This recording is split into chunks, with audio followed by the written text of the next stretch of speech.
may have heard that you may have heard that we had a large football game on Saturday, and it was one for the ages. And so I had a great time watching the University of Oklahoma on Saturday. So that's why I sound like this, and my apologies.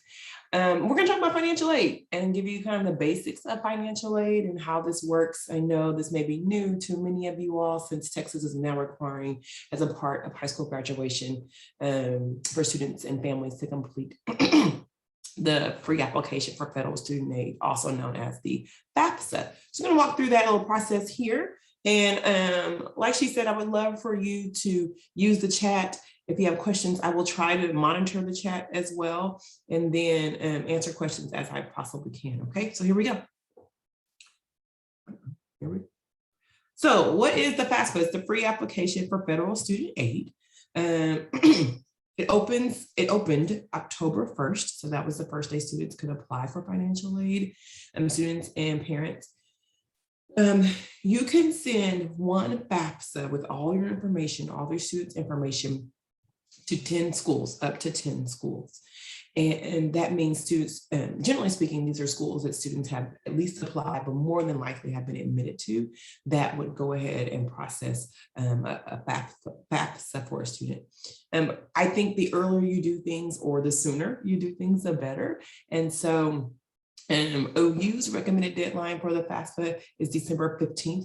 Now, keep in mind, you can apply for financial aid all the way until school starts. There's no deadline to submit a federal application for student aid, but think of it like a bucket of free money. And once all the free money is gone, then most of the things that students, institutions are handing out would be student loans and things of that nature.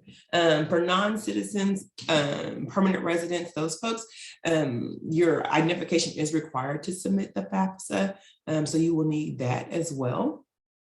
Schools generally respond via email, at least to let you know that your FAFSA has been processed and is ready for your review, that you will get, most of us call it something like a financial aid notification or an award letter.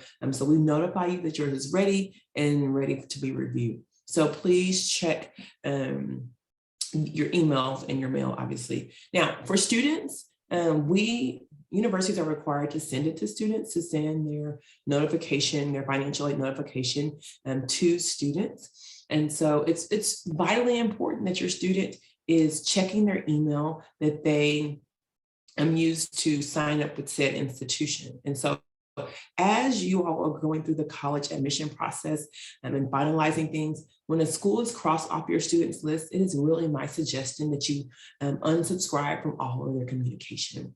For you to do that, it means that you are able to lessen the number of things in you all's inboxes about colleges. So as soon as you know your student is not attending that school, take it off. So you're only seeing the really important messages and pertinent messages for each institution they are considering.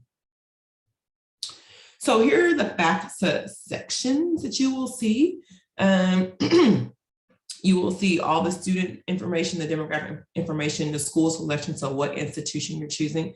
Be sure you're searching by the institution's name. For us, for example, our nickname is OU, but we are the University of Oklahoma. So every year I get a couple of parents and students who say they can't find Oklahoma University on the list, and that's because we're in the U. So don't go by their nickname, but definitely go by their official name when you're searching for an institution to list as one of the schools that you would like your FAFSA sent to.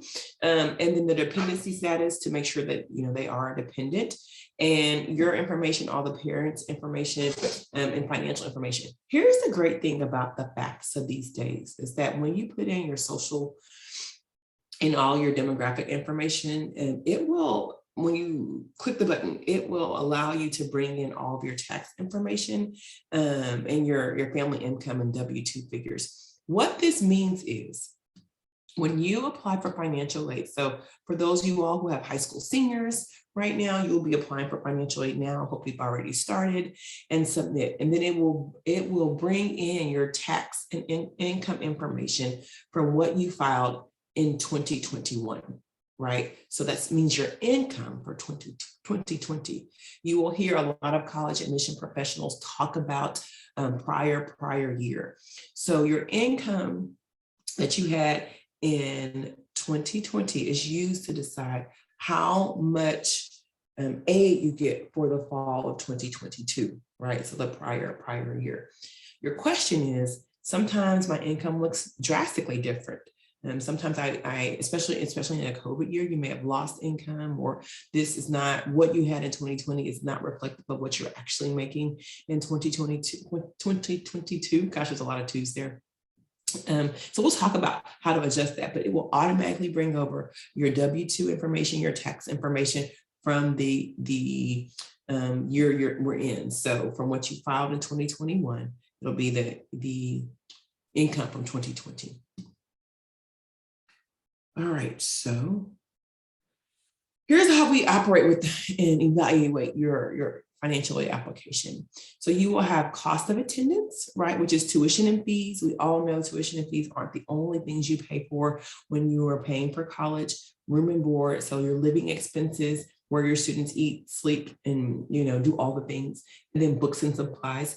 Generally speaking, those first three are only the things that we're going to directly charge you for, right? We're not going to charge you for fraternity and sorority recruitment and things of that nature.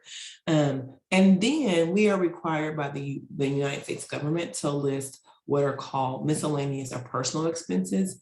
So trips back and forth home, perhaps an occasional night out, the extracurricular things. Maybe you go to a school that's big in football and football tickets. We have to kind of estimate that for our students and families. So you will also see the cost of attendance for direct costs, which is the first three that you see: tuition, room and board, books, and then indirect costs, which would be those personal miscellaneous expenses and transportation. All right, we have to kind of gauge that because they all go into the cost of attendance of attending an institution. So then you will see a number called the Student Aid Index. For you all who may have older children who aren't, have gone through the college process, this number used to be called the estimated family contribution.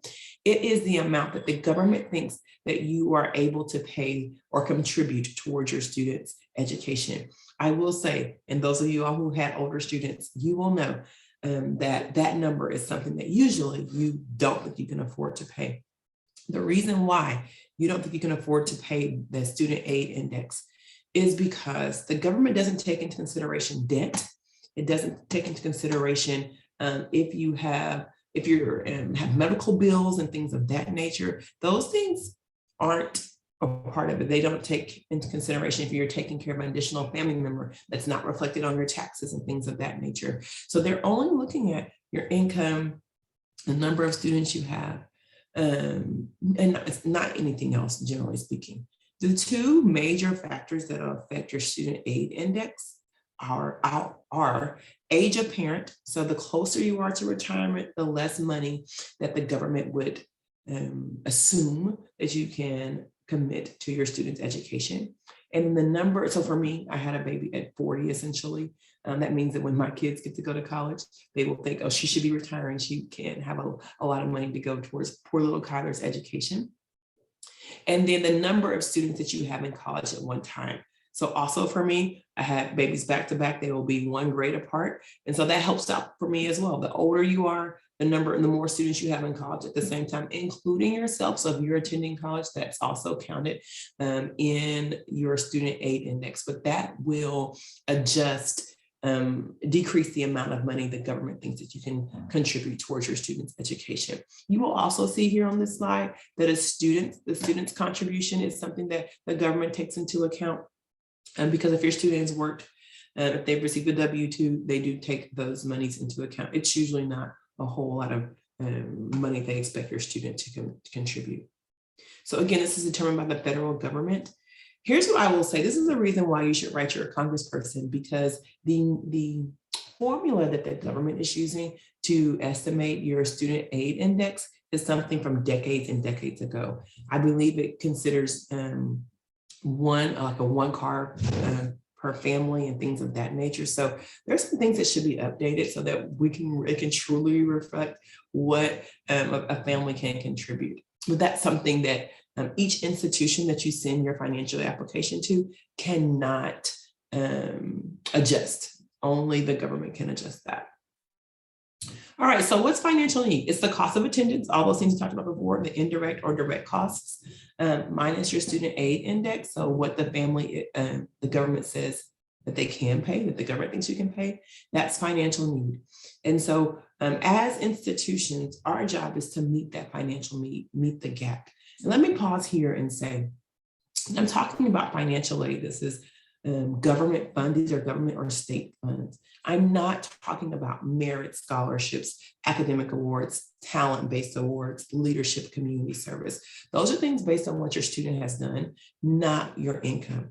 And so I'm going to use OU for an example. When a student applies to OU, their application for admission is your application for merit-based scholarships. They do not have to complete the FAFSA to receive them. So if your student has a great test score, great GPA, has been president of the band or drum major or president of student council or what have you, or super active in their church and things of that nature, and they receive awards, maybe they're the best flute player in the world, they receive awards based on that. That has nothing to do with your financial aid. So when we talk about scholarships, when admission counselors and university professionals talk about scholarships, we're literally talking about merit-based awards. When we talk about financial aid, we're talking about need-based awards. I just want to make sure that we keep those things separate when we're talking about FAFSA solely. So these are need-based based on your income. So here are the types of aid. So the institution sees your financial need, right? The cost of attendance minus what the government says that you can contribute. And we will try to meet the unmet need. If you filed a FAFSA and, excuse me, and you've received a merit award, then that goes towards meeting the unmet need, right? You don't have to have one on file, but if you have received a $10,000 award or $15,000 award, we use that to meet the unmet need with your FAFSA. So we can do free money, right? Those are grants, possibly additional scholarships that the government has, and earned money, so possibly a job, we'll talk about these, and then borrowed money.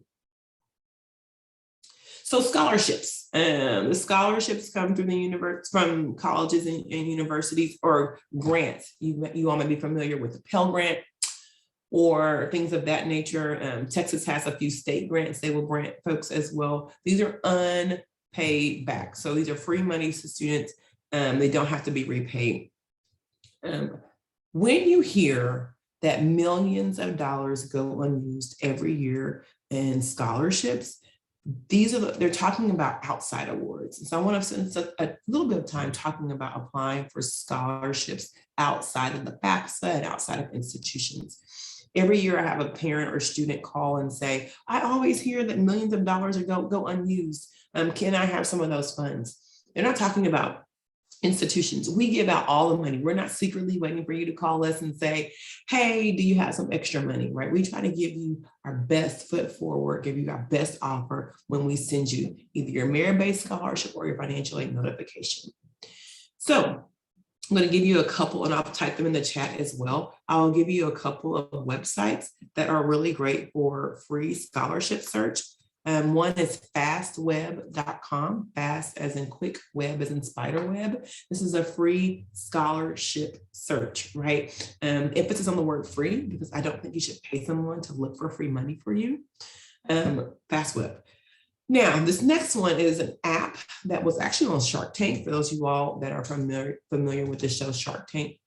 It's called Scully. The app is free to download, which is appropriate, but I do think there's a slight monthly charge for you to use their services. And so that's why I recommend FastWeb first, because it is free. The way both of these work is that you input your information, including where you go to high school, where you live, if you're affiliated with a religious denomination, height, left-handed, things that their students have been involved in, all of those things you place in there. And you can ask FastWeb to send you weekly, bi-weekly, monthly emails saying, here are some scholarships for you for your student or for the student to apply for. I hope there's some students out there listening, because I really think that you should spend about 5 to 10 hours a week searching for outside scholarships. The reason for that is many of them would be $500, $250, maybe $1,000. We hear of those big name awards like Coca-Cola.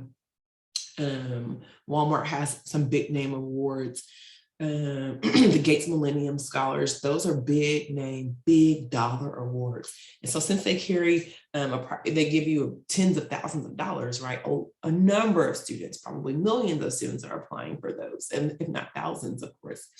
So my suggestion is that you apply for those, that's great, but then additionally apply for some smaller awards, the $500, $1,000 in your local community. And maybe even apply for those that you don't quite meet the requirements, because oftentimes not a lot of students are applying for them and they want to give that money away to someone. Get a few essays that talk about, your future goals and future plans, any leadership or community involvement you've had. Get some essays that can be tailored to a bunch of different scholarships, and you can send those out pretty easily. So spending 5 to 10 hours a week on scholarship search, especially if you're a high school senior, you should start doing that immediately. And those are those two options for you, Scully and FAFSA. So back to FAFSA, there are some scholarships that are associated with financial aid that will go on your FAFSA as well. We will also put your merit-based awards on your financial aid notification as well. So these grants and federal grants, like I talked about before, based on need, they do not have to be repaid. And then things like Pell, again, need-based, and then your supplemental education opportunity grant. So you often hear that referred to as SELG grant. Again, Texas has some grants as well. If you're applying to a Texas school, they will have some state grants and state aid that can help you.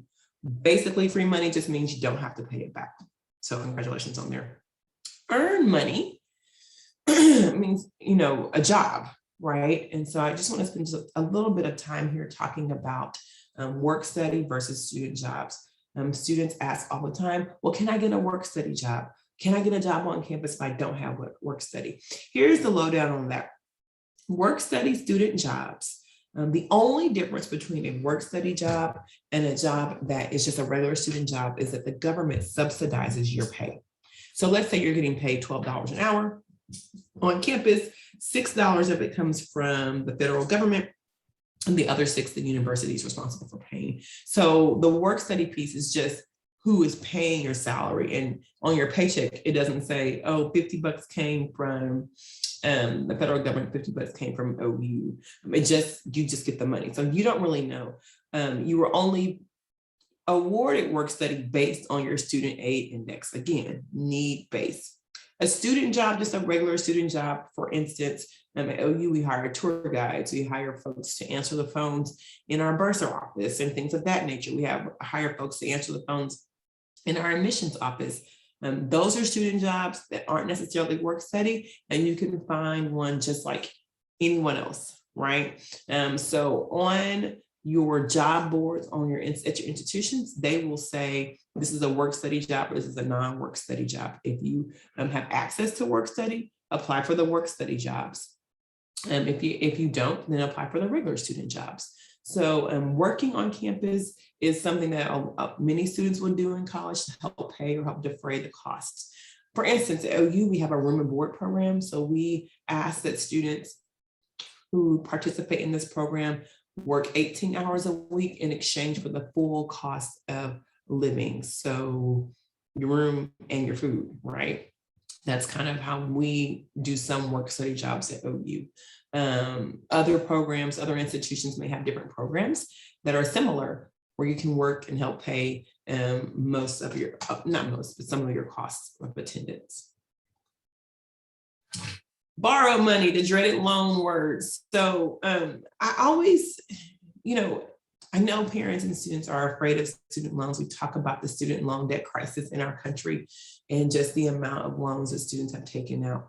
I will say that federal loans that you can see here tend to have lower fixed interest rates. They have flexible payment options and benefits that you wouldn't necessarily find elsewhere. Many of us have car loans or home loans or loans for other things. And so think of this as an investment in your future.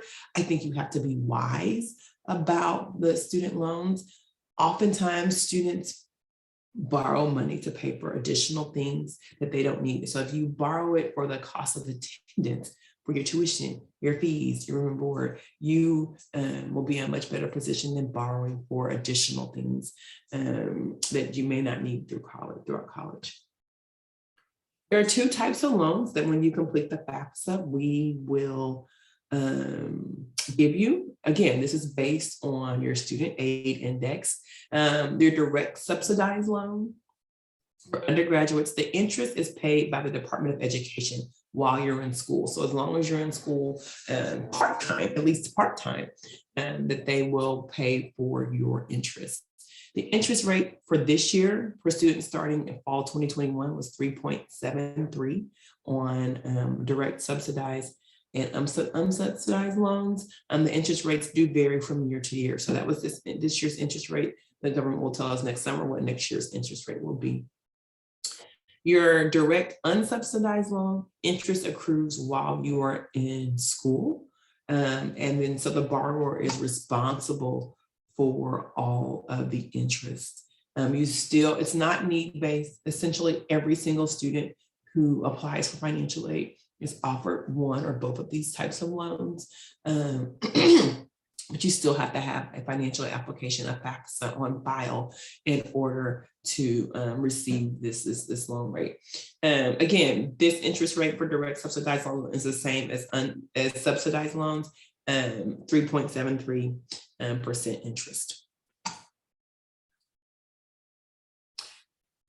Many of you all, maybe if you have much older students or familiar with Parent Plus loans, is been replaced with this name, Federal Direct Plus loans.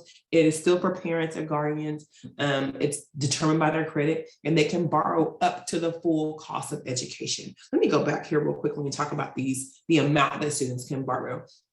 So in terms of federally backed loans, students can borrow up to $5,500 per year on a federally backed loan for their freshman and sophomore year. It increases to, I think, $7,500 for their junior and senior year. That's the cap on these loans that students can take out that are backed by the government. For your direct plus loans for parents, the cap is cost of attendance. So if we go back to that slide that says cost of attendance minus student aid index equals financial need, they will let you borrow the full amount of financial need or up to the cost of attendance. So you can do that. The current rate for interest rate for plus loans is 6.28% interest rate. Again, those interest rates change yearly. So be sure to check next summer for the interest rate on a plus loan to borrow up to the full cost of education. So here's the process to complete the FAFSA. I kind of forgot to talk about your federal student aid ID. You will need that for each student. So if you have twins or triplets, each student needs their own aid ID, and you need to list the colleges you're going to submit your FAFSA to. You do all that, your FAFSA is processed. You and the student and parent will receive a student aid report, and then the colleges, and that is a summary of your FAFSA, right? The colleges receive information listed on your FAFSA. So you'll get the summary of the FAFSA. We will see all the pertinent information we need from your financial aid application to make a decision on how much we're going to be able to offer you. Then we will communicate directly with students if they are missing documents. That comes from an individual institution. You will not get communicated with from the federal government that says you're missing this. And each school will have to communicate with you. And so that's the unfortunate part of financial aid, that you will have to send these missing documents to each school if they're requiring them. I will stop here and talk about verification process.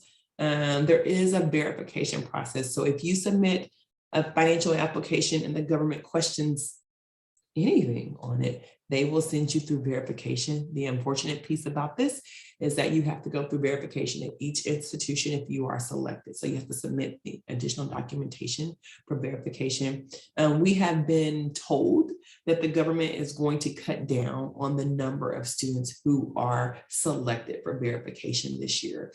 So our hope is that the percentage is much, much less. where many of you all won't have to go through verification. There's a little bit of a process. I will say that if you are selected for verification, again, this is a reason why you need to narrow the amount of emails, because we will email you and say, you've been selected for verification. Click here to find what you need to submit to us, right? It could be anything. Oftentimes, if a male student hasn't, a male who is 18 or soon to be 18 hasn't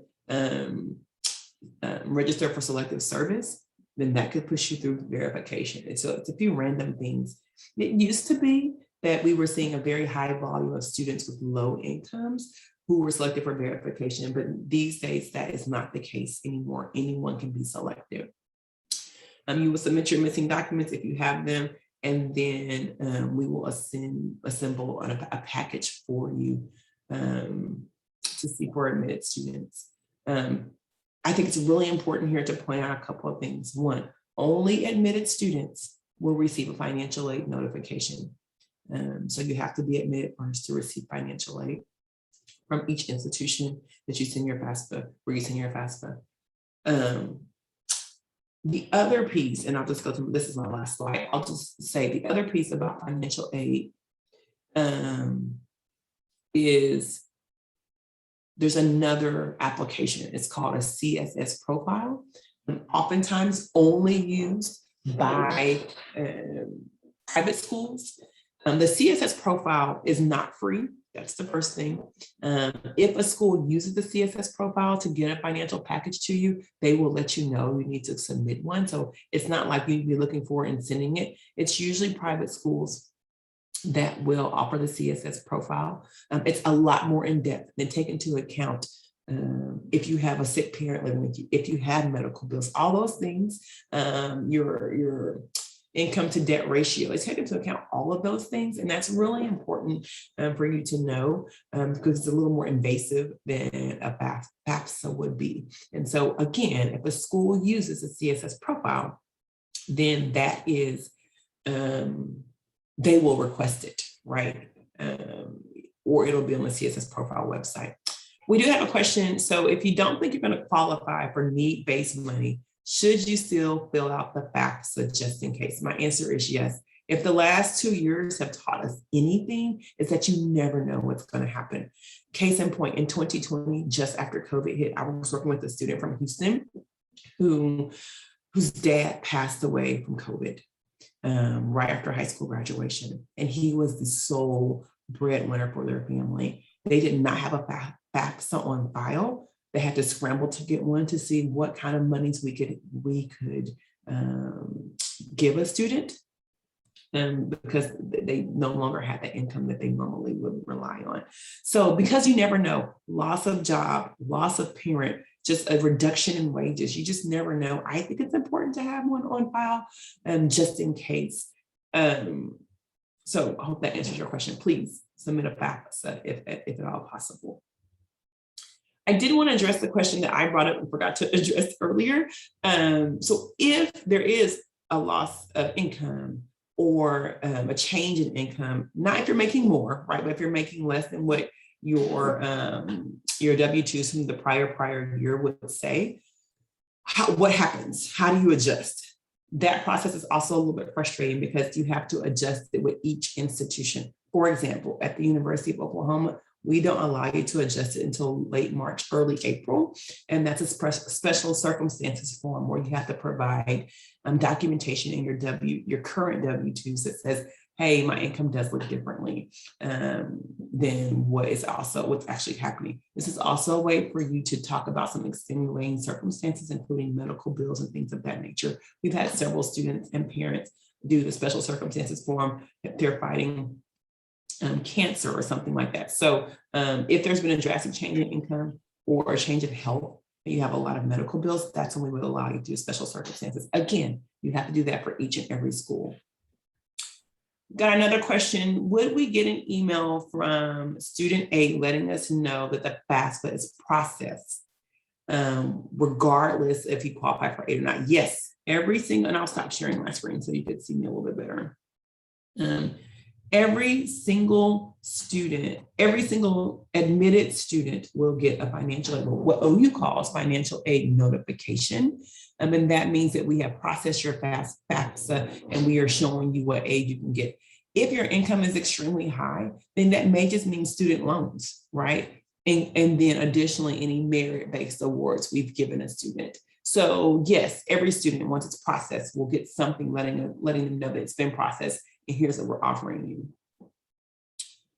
How hard is editing the college list and other info once it's submitted is form, the form is submitted? So this is a really great question, because this also applies in terms of if you want to submit the FAFSA to more than 10 schools. You simply just go back in and log into your FAFSA, excuse me. And then you'll be given an option to make FAFSA corrections, right? At that point, because you have edited, it means because you've already submitted, you can remove some of the colleges and put in additional ones, and that will send that to the new additional ones. So you can go back in, make corrections to your FAFSA, just log back in and make those and click the make corrections button. Can you clarify selective services? Do boys have to be signed up in order to receive money? You have to sign up, or there's an opt-out process too that you can go through. So one of the two have to be completed in order for you to receive money, because the government won't allow us to process your FAFSA without that information. Let's see here. Should you only send the FAFSA to schools that are more expensive than your EFC? In my opinion, you should send the FAFSA to every school your student is seriously considering. Every school your student is seriously considering. What does seriously considering mean? And these days, it used to be when I was going to college, students applied to 3 to 5 schools. Then it went from 5 to 7, then 7 to 10. And now I know some students who are doing 10 to 15. Student, you need to be admitted to the school, right? You probably, if at all possible, should have visited the school, right? And then you can send you send your FAFSA there. When you're getting down to actually asking for packages from institutions, it needs to be a place where your student can see themselves for the next 4 or 5 years. At that point, it's not just trying to brag about, hey, I got admitted to 15 schools. I got a FAFSA notification from 15 schools. It is about, I'm deciding where I'm going to spend the next 4 or 5 years of my life. So it's important that you narrow it down. I think 10 is a great number. And truthfully, by the time you are doing FAFSA, it should be less than 7 that you're really, truly interested in. Let's see, we have some more questions. You mentioned the student would have a FAFSA ID. Is that when we log in? So you will go to FAFSA, and I'm sorry if I didn't have that website up, FAFSA.ed.gov. There'll be a link to create your FSA ID, right? Your Federal Student Aid ID. Again, be sure to create one for each student. As a parent, you only need one, right? You don't need 2 different ones, but each student has to have one. So if you had one for another student earlier, 2 years ago, you can still use that same one. And then you'll start it, create it, they'll shoot you an email to log back in with all that stuff.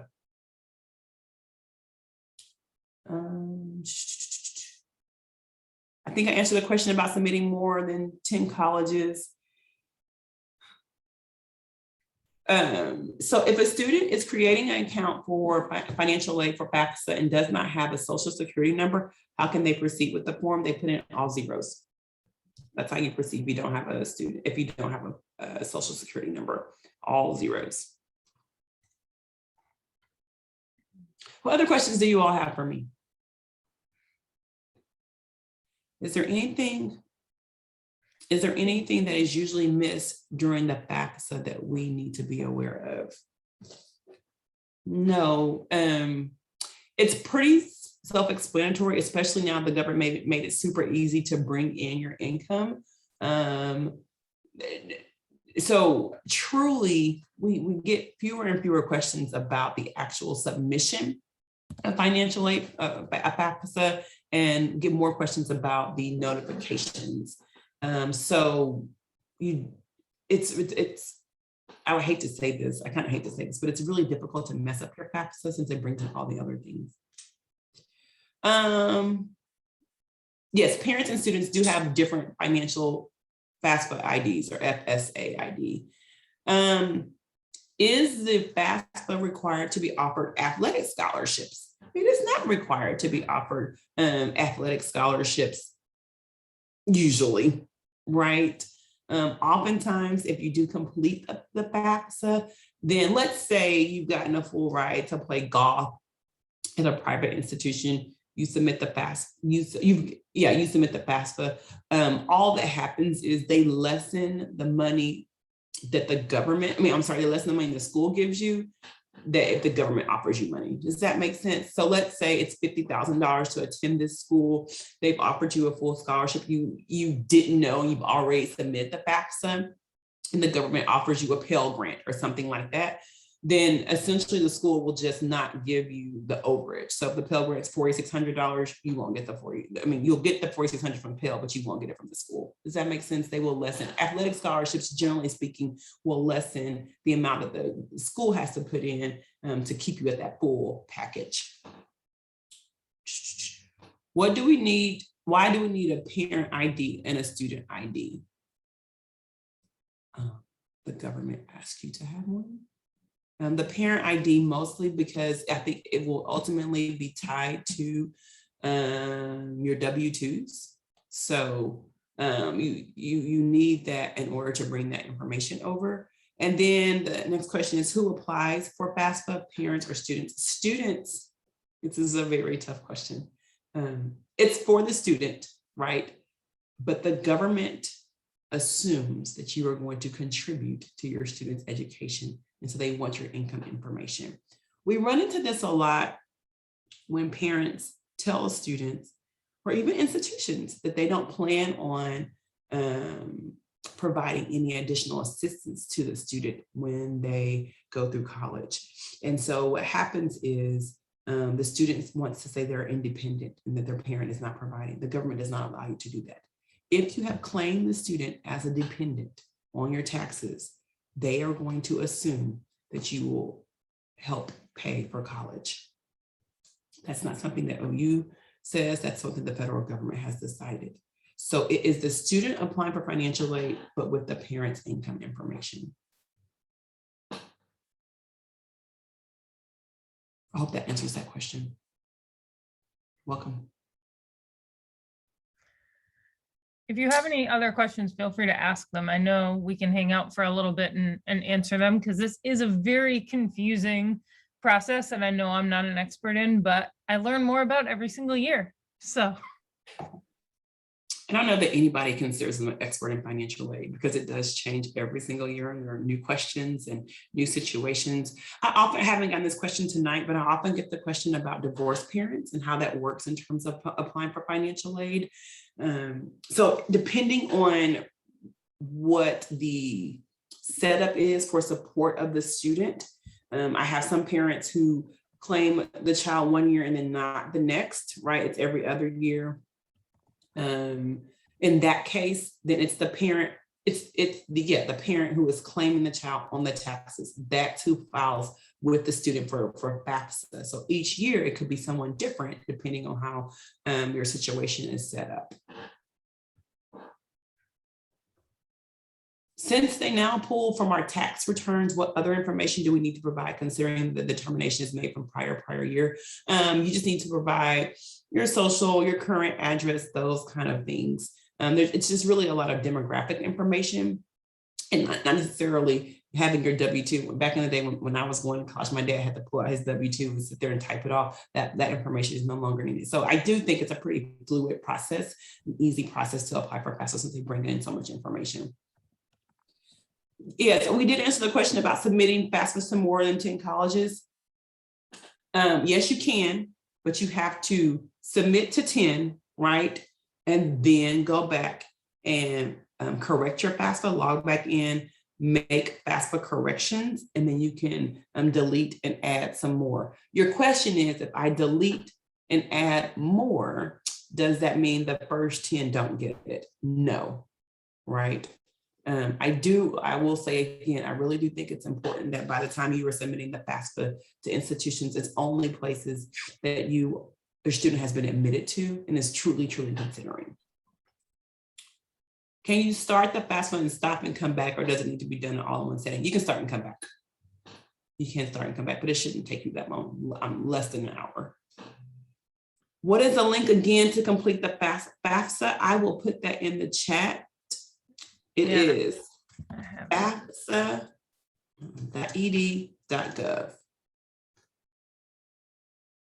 And if you Google FAFSA, it comes right up.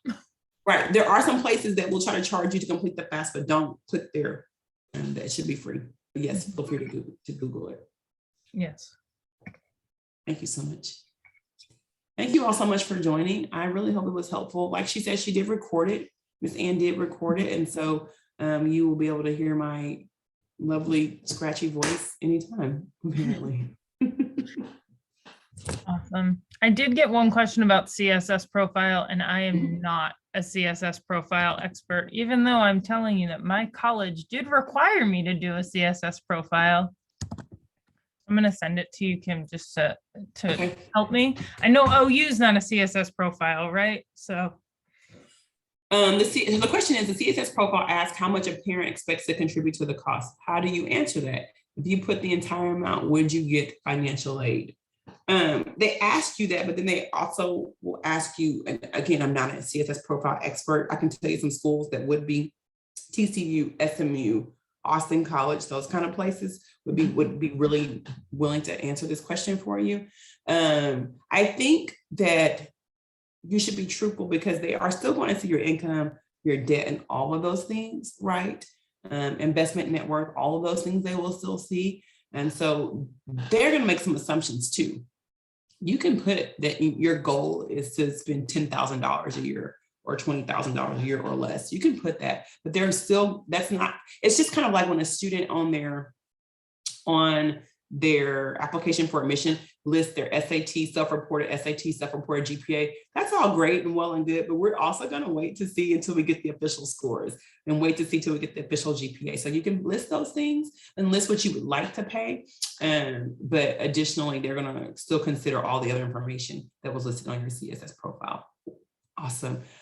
No, I cannot say what they asked me to say in the chat. It's against, like, I think I would literally shrivel up and die if that happened.